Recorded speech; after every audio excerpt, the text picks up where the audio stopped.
So what are group personalised care sessions?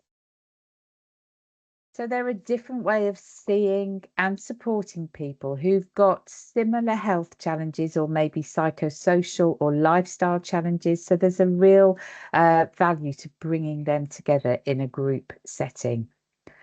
They involve an individual assessment or review that is delivered in a really supportive group setting. So they're with their peers in this group setting. If we're working with video group sessions, then we're looking at 6 to 8 clients for each of those sessions. And if we're face to face, then we might be looking at 10 to 12 clients per session. They're managed by a facilitator, and we'll have a quick look at the roles during today's session. They tend to be 60 to 90 minutes long, and your personalised care practitioner will be present for around 45 minutes. So half of the time. If it's a 90-minute session, then they'll be there for around 45 minutes. If you're working with video sessions, then you need to be using a video platform that is approved for use in the NHS. We tend to find that the very large majority of teams are using Microsoft Teams because it is already approved for use in the NHS.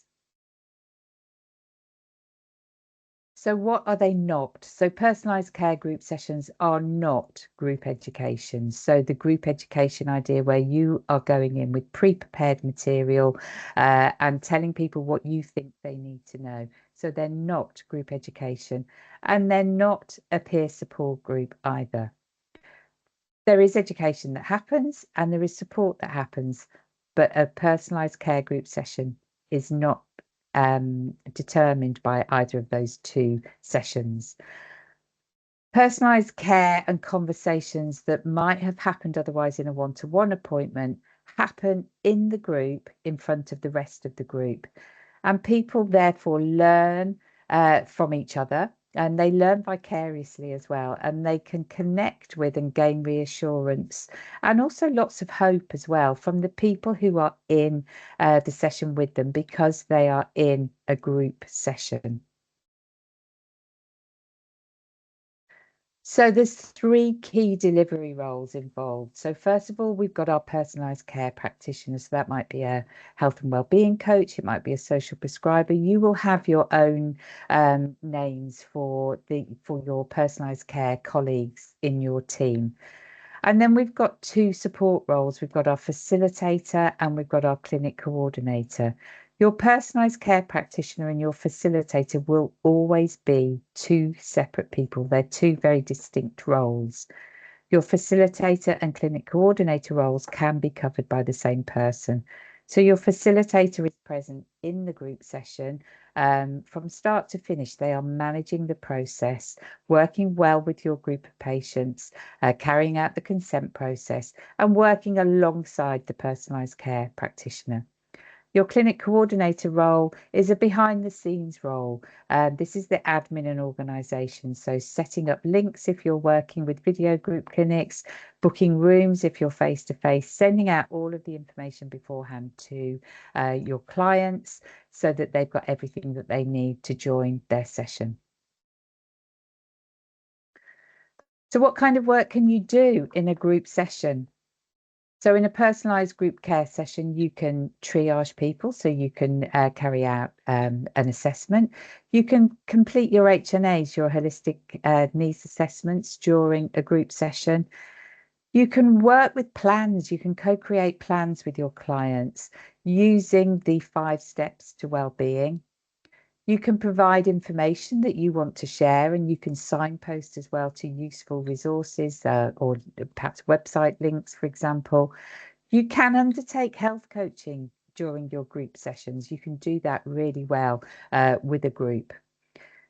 You can complete your personalised care and support planning, and you can use your group care sessions as well for your follow-ups and your check-in sessions for your clients as well. Getting groups really embedded in your pathways means that you get the best of both. You can mix things up and you can try different combinations to see what will work for you as a team and what will work for your clients. There's risks that we need to manage, so information governance risks that we need to manage, and we cover these in detail in our training, and we have a really comprehensive resource pack as well, a toolkit for you to work with. So we have to manage third-party disclosure, so confidentiality. We need to gain informed consent to share any medical results and also to participate in the group session. And for video group clinics only, we need to carry out an ID check and also a location and contact phone number check. As I said, all of this is covered in detail in our training. So a point I really want to highlight, whether we're working with face-to-face clinics or online clinics, the flow is the same. So your group care sessions will flow in the same way, whether you're online or face-to-face. This is an example of a typical session flow for a group care session. So first of all, you're welcoming introductions, and during that section, you are carrying out your consent process as well. And then there might be some results that you're going to look at. So you might have some results from some tests or from some questionnaires that you've sent out beforehand, for example, or you might be working with a topic board instead. Your facilitator will then gather questions from your client, so asking them what they need to know to understand what some more about their condition or what's going on for them. What are the things that they need some help and support with? And then there'll be a group advice or coaching session with the personalised care practitioner, which includes a one-to-one check-in with each client as well. And then there's some reflection and goal setting with the facilitator. So your personalised care practitioner has left the session now, and your facilitator carries on with some reflection and goal setting so that clients are leaving really clear about their own next steps that they have identified for themselves.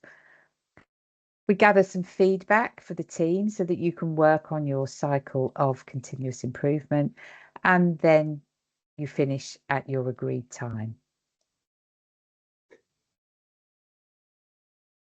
So here's an example of a board that we might use for a health coach running a well-being review. So you'll see we've got the clients' names down the left-hand side. We've got their well-being score, and then we've asked them beforehand what they want to improve the most. We've asked them to identify an area that they really want to focus on. And then we've got their happiness and their energy levels as well. So that's an example of a well-being review. An example of what a results board might look like. So again, we've got our names down the left-hand side, and we've got similar headings on here as well. I'm getting a little bit of feedback. I wonder if everybody could just check if they are muted, please.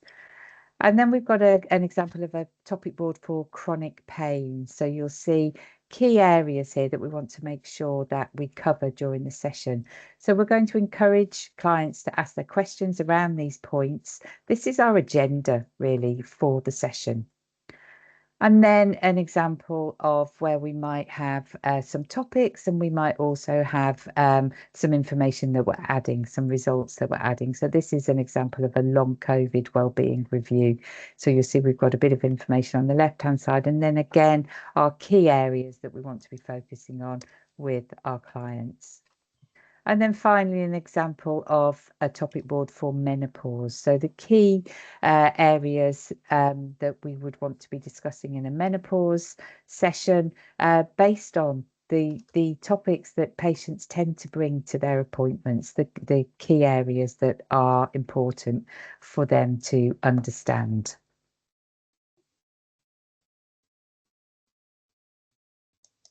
So Georgina, I'm going to hand over to you now. No problem. So I'm just going to add a little bit of a perspective on a sort of strategic approach to using group clinics, and help you to think through how they can help you have greater impact within your organisations around personalised care, And that kind of just sets the scene for what Alicia is going to talk about, which will be much more of the practical stuff around how this works in practice. So next slide, please. So, as you know, person-centered care has a kind of little bit of a definition that sits within it, and it's about focusing on what matters to the person rather than thinking about what matters to us from a clinical perspective. And another really, really important aspect of person-centered care is that we are thinking about the person as not only being the patient, but also the person who is giving the care, so the caregiver, so the clinicians, our personalised care practitioners, other people who might be working with that patient, because the evidence shows that when people who deliver care have a good experience of care, it leads to a better experience of care for patients, and it's also significantly safer. So the experience-led care program is our focus is on supporting the spread of person-centered care. And the reason why we're so passionate about group clinics is because group clinics helps to deliver that goal. So there's been a lot of research into group clinics, and the studies show that often compared to one appointments, groups result in patients trusting the practitioner or clinician that they're working with much more. And we don't really know why that is, but it is something that is that comes out of these studies. So perhaps it's because they feel much more listened to in the group clinic because they have longer with the practitioner, and they really can reveal themselves as a person. They also say that have higher levels of satisfaction in terms of their view of the quality of the care that they receive in a group, and that they even articulate that it is a more personalized experience of care. And finally, the other thing that they tell us is that being at a group session, particularly with their carer, when their carer is present with them, really helps to improve communication between the person and the carer. So this hopefully makes you really curious to think about what that means to you when you think about how you work with your clients. So the second lens to look at how group clinics or group sessions deliver person-centered care is to look at it from the perspective of the practitioner, so the person who is the caregiver. And what the studies and evaluation has shown is that practitioners report that the group care model, the group clinic model, is more energizing. So there's something really amazing about having the opportunity to spend, a good 45 to 60 minutes with a group of people and really dig deep into their issues that they're facing and how to help them to come up with solutions. Much better than seeing people one-to-one and often repeating themselves a lot. They also report, clinicians and other practitioners, that it creates a deeper understanding of the challenges that their patients face, their clients face, and also they develop closer relationships with their clients or patients as a result of being in the group session with them. Obviously, as I've just mentioned, it avoids repetition, but very, very importantly, particularly when you think about the work that you guys are doing as social prescribers and personalized care practitioners, health and well-being coaches, it restores a real sense of autonomy, both to you and to the patients. So it's about you feeling that you can really make a difference and can really respond to those patients' needs. And that leads in turn to a sense of job satisfaction. And one of the ways in which you will be able to exercise this autonomy is that you will design the group care model that you actually decide to move forward with. So you will decide, what does that results board or that topic board look like? What do I have to cover in my review? And I think Alicia's going to share some examples of the topic boards and results boards that she used in her work. Next slide, please. So the other thing that we can say is that group sessions also help to improve outcomes. So because people feel more in control, because we're helping build on their strengths, because the sessions are really deeply focusing on what matters to the person, it helps them to feel as if they can cope better with their health and in the context of their life, and delivers a great experience for everyone. So studies show that compared to, again, one-to-one appointments, the group model is going to improve quality of life for patients as measured by really robust tools, give patients greater insight and understanding of their situation and the health issues that they're living with. So there's a huge sense of validation that happens in a group session where people realize they're not alone, and actually that the challenges they face are real and other people understand that, and that's very reassuring for them. They also lead to patients being able to self-manage their condition better, which is obviously very important when you're doing an intervention like health coaching. And as I say, patients feel very validated and understood. There is also very robust evidence that following attending a group appointment, patients make and sustain more health-related behaviour changes. And as particularly the health coaching model is all about supporting behaviour change, that's as is social prescribing, that's very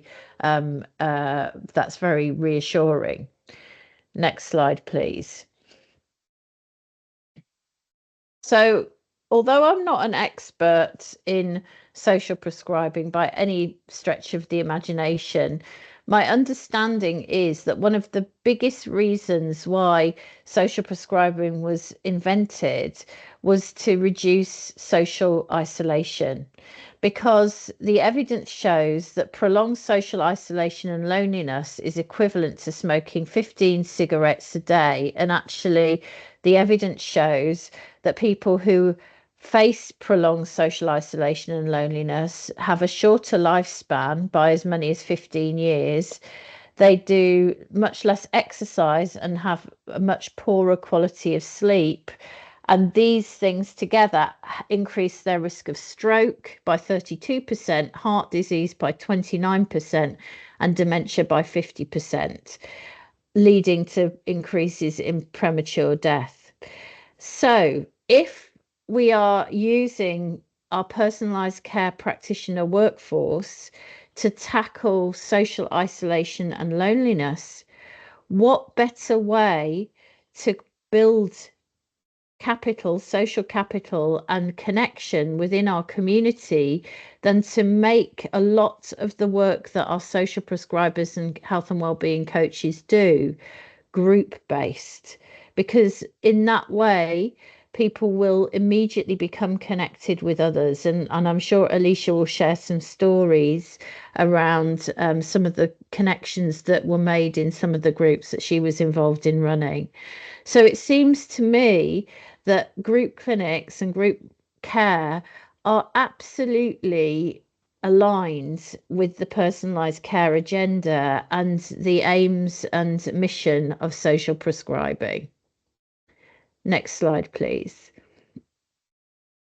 So a big part of the agenda around personalised care is delivering what is called within the NHS universal personalisation. And the idea is that everybody who receives NHS services should be touched by the personalisation approach. And there are four elements of the personalisation approach: shared decision making, supporting self management, adopting a care and support planning model, and having access to social prescribing.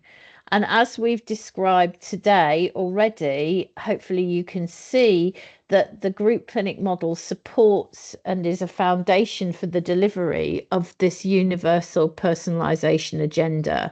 So the evidence shows that it supports self-management.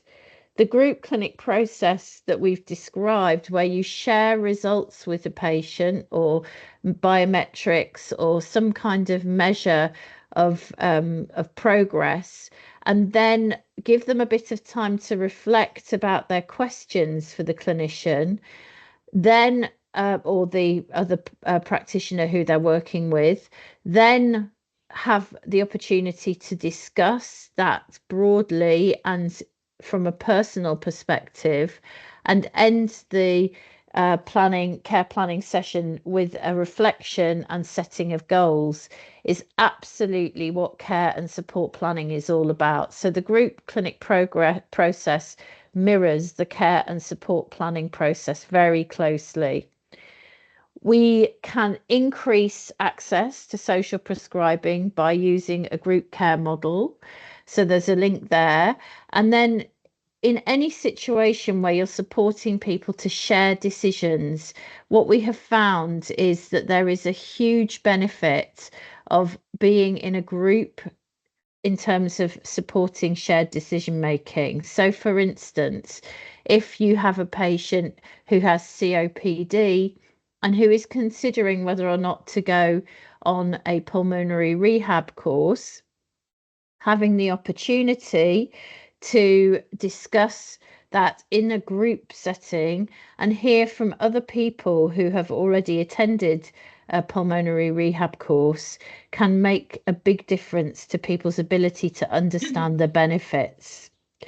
So, hopefully you can see through this introduction that I've given that there is definitely a very close alignment between a group care approach to personalised care and the policy and direction that we're receiving through the NHS and what we need to implement. So I'm going to hand over now to Alicia so she can give you that practical insight from the point of view of a practitioner. Hi everyone, can you hear me okay? I got a thumbs up. Thanks, Georgina. Perfect. Hi, I'm Alicia Jenkins. I'm a program manager working in Herefordshire, and I am flying the flag for health and wellbeing coaches. So I am a level 3 qualified health coach, and I'm just on secondment for a year as a program manager for personalised care. And yeah, I've seen some people in the chat saying they're from Shropshire, Gloucestershire, Worcestershire, so that's the neighbouring counties to Herefordshire, so hello. But yeah, if we can go on to the next slide, please. Just to give you a bit of context, in Herefordshire, it is one of the sort of smallest and most rural counties in the UK with a large elderly population. And the opportunity to receive training in group clinics came around in August of 2021. So that was sort of in the wake of the COVID pandemic, and people were still quite frightened to leave their homes.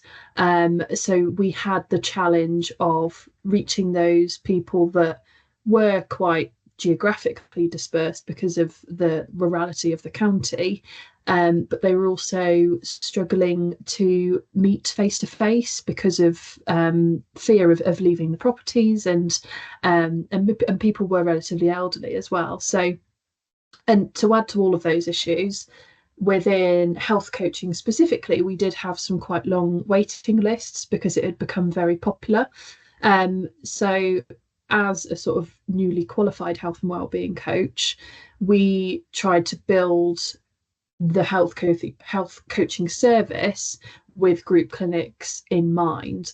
And we built that alongside a growing wellbeing team. So we were really lucky to have a number of social prescribers, occupational therapists, care coordinators. We did have a dietitian, but we don't anymore, and a mental health practitioner. So we had this wellbeing team. And really we embedded group clinics from the start. So the opportunity for that training really sounded like one option to tackle some of those issues that we were facing around the geographical dispersion and the rurality. And hosting some of these group sessions online seemed like a really good opportunity. I do have to say, though, I was a bit speculative in the beginning because of digital problems that might be associated with an elderly population and a rurally dispersed population, but those were my judgments. And I was actually really surprised at the abilities of people to be able to join online sessions. I think people's skills really improved throughout COVID, people's digital skills, and yeah, I was really surprised. But of course, you will get some people that don't want to do any group work because they might not want to, or they might not have the equipment to do it. But that really is quite few in numbers in my experience. And when we do group clinics now, we try to run 2 courses and run an online version and a face-to-face version just to offer people that choice. So initially, we used group clinics for individuals that were on the health coaching caseload. So these were people that had pre-diabetes and obesity. So they were typically permitted to have up to 12 coaching sessions. So we sort of said, for those 12 sessions, we want 50% of those to be group clinics. And we found that to be quite a good model. And we did get quite good attendance for those initial sessions, but it picked up as time went on and people got more comfortable, and sort of word of mouth about the group clinics became more larger, essentially. And sort of from an operational perspective, the waiting list was reduced, and the people that were put on a waiting list could be seen sooner because we were able to see so many people at one time. So particularly with pre-diabetes as well, we know that the sooner you act, the better the outcome. It's quite imperative to keep on top of it. And just from a personal perspective, I do think that this way of working is really powerful. So I don't have pre-diabetes. So although as a health coach, you can do your best to sympathise and empathise, but I don't understand what it's truly like to have that condition and live with it every day. But the people in the group can, and having that reassurance from others being in the same or a similar boat is really powerful. And as Georgina was saying, particularly with social isolation and loneliness, I meet so many people that are struggling with that. It is one of the biggest killers. And just being able to bring people together in these group clinics, whether they are face-to-face or online, it isn't important for physical health, not just physical health, but for mental health too. And in my experience, the social isolation and loneliness doesn't just exist in rural areas either. So yeah, so that's a really powerful way of working. One thing that I did want to touch on is just the sort of group's wisdom as well, because that's really special too. Often I'd find that people were more likely to listen to their peers in the group who have tried and tested a particular recommendation or something that will help them to reach their goals. So my one example is using the NHS 12-week weight loss app. So that's come up in a couple of my one-to-ones with individuals, but sometimes it doesn't always follow through. But then if it's suggested in a group clinic, it feels like sometimes that is followed through a bit more. And I think it's that personal endorsement or recommendation from someone that has tried and tested it and said, actually, yeah, this is really good. That can be really beneficial. So we've done a number of like sort of health coaching based group clinics, and we later went on to do some more proactive personalised care sessions, and we selected a cohort of individuals who were part of a health inequality for a specific project that we did. And we chose people that were living with fibromyalgia because there was a high prevalence in the specific PCN that I was working in, and there was a gap in services for support. So we put on a series of group clinics, running face-to-face and online. Each series had about 6 sessions, and each session was led by a different member of staff from the wellbeing team. So I said we've got social prescribers, health coaches, mental health practitioners. We had a nutrition session from the diabetes lead, and our care coordinators supported to front and end those sessions as well. And they were really popular. People were really, really thankful that there was something specific for their chronic illness, and our learning was applied to the next sort of cycle of sessions as well. And as Georgina was touching on, it was really lovely to see some of the relationships that were building across the sort of course of 12 weeks, and particularly in the last session that I was part of, seeing people linking up in the community and sort of sharing their contact details to meet up together. And there was a shared hobby in one of the groups that we did around sort of knitting and crafting. So they were going to meet up and do that together, which I thought was really lovely. And yeah, things like that just make it a really enjoyable way to work. And it is something different, and you might not have done it before. But when you can see the impact of being part of a group on the people, I think that's really, really rewarding. So I don't know how much time I've got left. Can I just do a quick time check? Yeah, you've got a little bit longer, Alicia.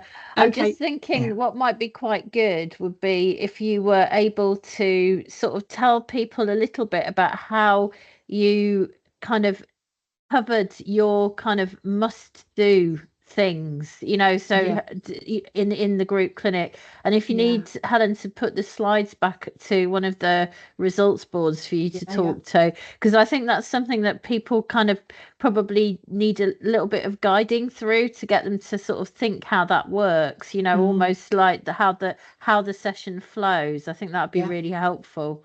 Yeah, if you can flip back, Helen, to one of the topic boards, that would be really useful. Thank you. Yeah, so this is a combined results and topic board. So we've got the names on the left, their wellbeing score is the next column. And before all of the group clinics, we'd send out a survey that we wanted to do as part of our reporting statistics. So we were using the World Health Organization 5 Wellbeing Index, so the WHO 5 Wellbeing Index. And we got them to fill that out before the group clinic and afterwards. So this score, the wellbeing score there, is the results from that wellbeing survey. And then on the right hand side of the board, you've got it's all the topics that sort of link to that wellbeing measure. So when people are joining the session, the facilitator would check in with them and say, is there anything particular that you want to focus on for today's group session? And they could select anything from that topic board, or they could say something different if they wanted to. It just sort of acted as a bit of a prompt for people. And we'd always make sure that we check in twice about what people want to focus on, because often after hearing other people talk about something specific, they might change their mind and think, actually, that's not something I've thought about. Sleep, for example, and how that could impact the ability to think about weight management and exercise, etc. But yeah, you can completely tailor this to any specific measures that you use. I know ONS4 is quite a popular one as well, but anything specific you use in your area, you could tailor it to whatever you're particularly interested in. If we can go back to my original slide, that would be great, Helen, please. So as I said, yeah, I'm on secondment now as a program manager for a year. So I have been away from the team for a bit, but I'm really pleased to hear that they've continued to run some of the group clinics, and they've been really successful recently with another proactive based group clinic focused on hypertension.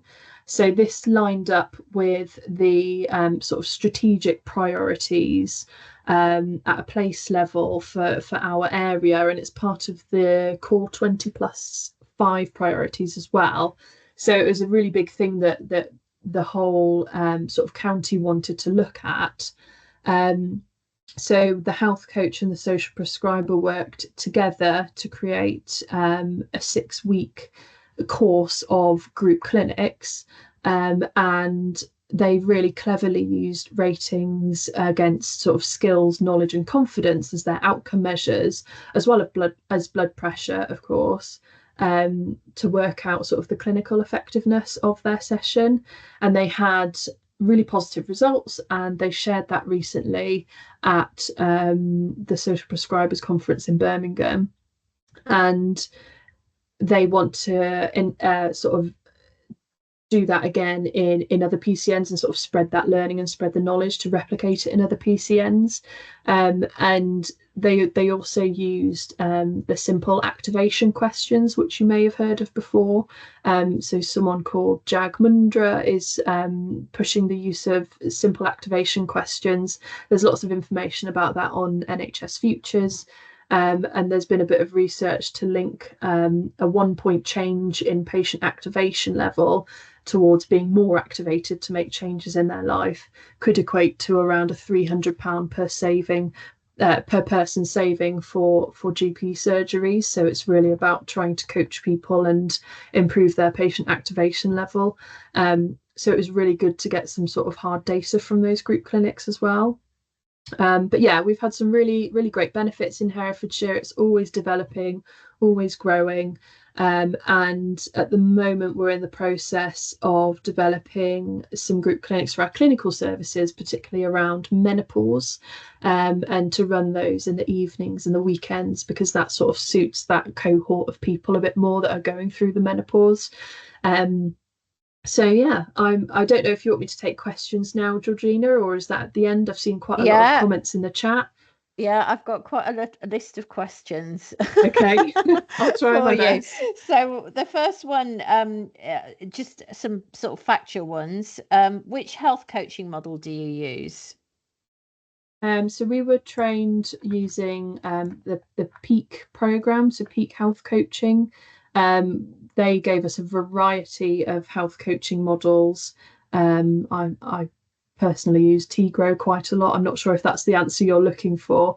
I don't know if you wanted to. I don't think they can come off mute and ask. Well, we can do, but I think that gives a little insight. So we'll move on. Okay. If the person who asked that question wants to get a little bit more information, that'd be great. But whatever the bottom line of it is, isn't it, that whatever health coaching model you use, whatever framework, you can make it fit to the kind of group clinic model for sure. So this is quite and might be one you can really shed some light on. So a lady, one of the participants asked, what about travel in rural areas for face-to-face groups? Did you find that caused any issues? Because there's a huge pressure on sort of transport. That was Jenny who asked that, and I happen to know Jenny is down in Devon. How did that work out for you with face-to-face and transport? Yeah, so Jenny, that was a challenge. In the PCN that I work in, transport links are really quite bad. So we tried to put that group clinic, the face-to-face one, we tried to put it in a local community space. So we used their community leisure centre. But of course, people still live far enough away to still need transport to get there. But in that case, we just direct them to the online session instead. So we always try and run sort of parallel courses of face-to-face and online, just to make sure that people have every opportunity to join, regardless of the situation that they're in. And that really is a great little segue into a question that Joe asked from Devon, which is your thoughts on face-to-face versus video group clinics. So it's a really, it's very much aligns with best practice to look at offering the options along, as you describe.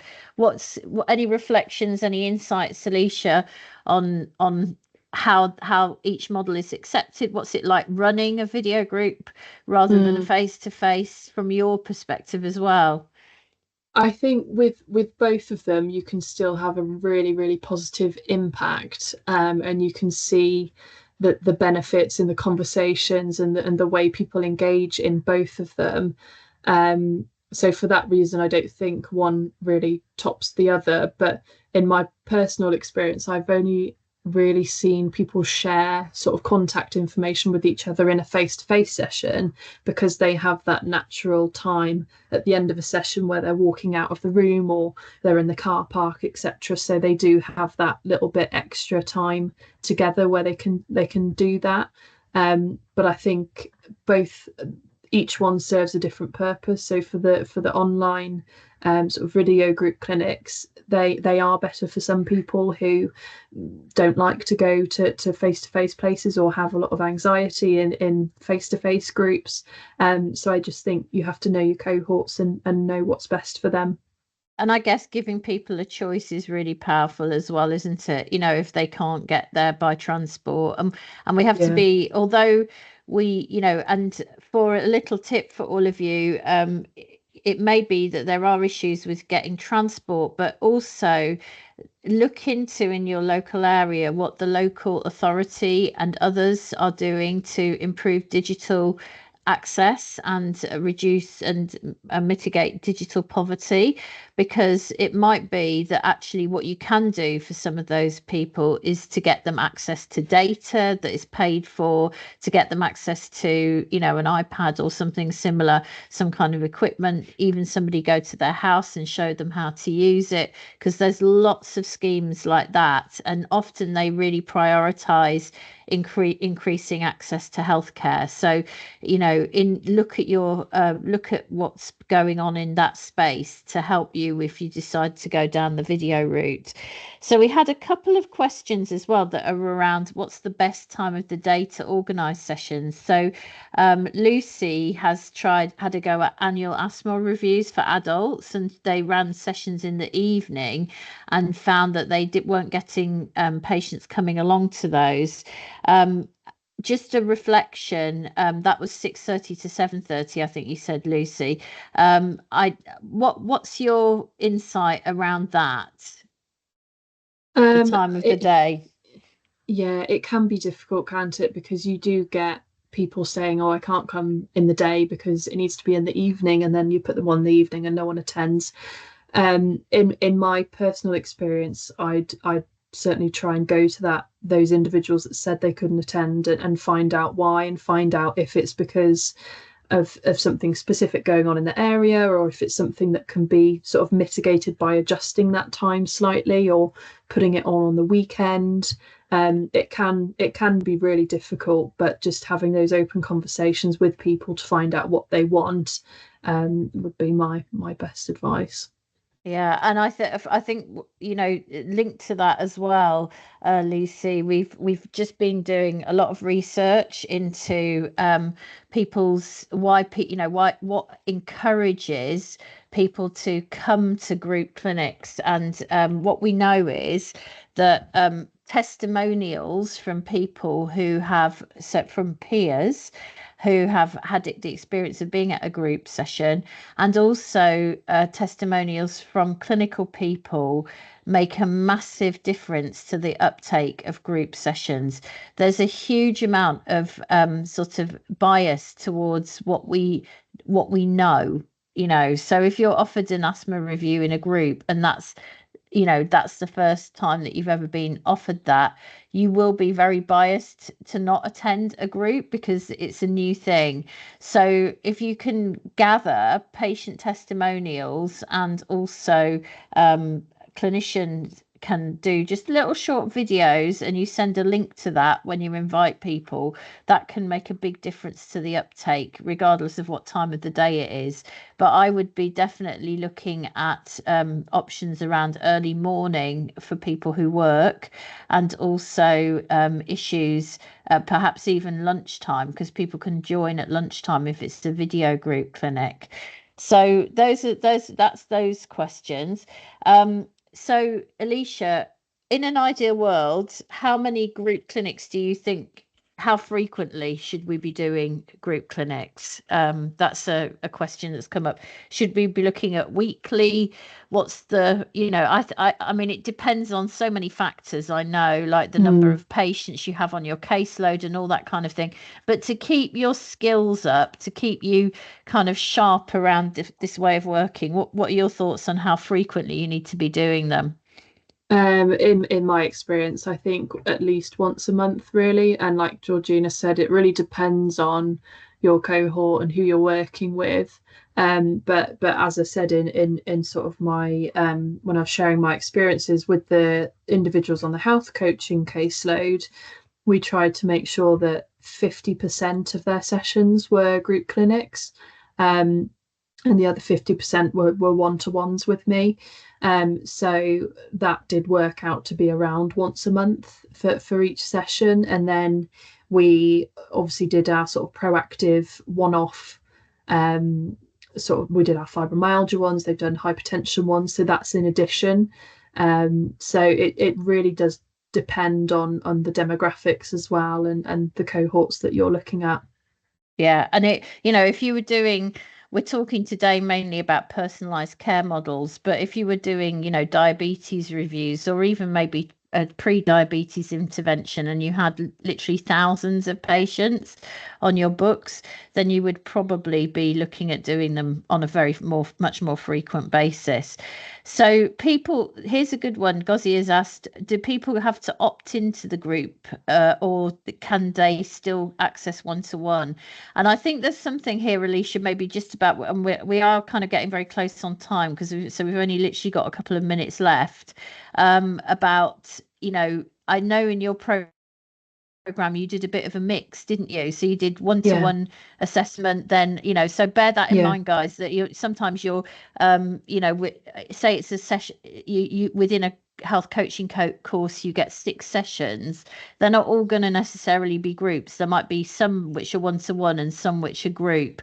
So say something about that, but also the drop-off rate as well. So did you find, it helped with keeping your patients going to the end of their health coaching program, or how did it affect the drop off? If you can cover those 2 points, it'd be really good. Yeah, so we didn't really have like an opt-in or opt-out specifically, but it was just a case of, we had that initial session with someone, sort of first session with a health coach, and we talked about group clinics and if they wanted to do it. Most people said yes. Some people were a bit unsure, but it was a case of just saying, join the first one, see what it's like. You don't have to come back if you don't want to do them.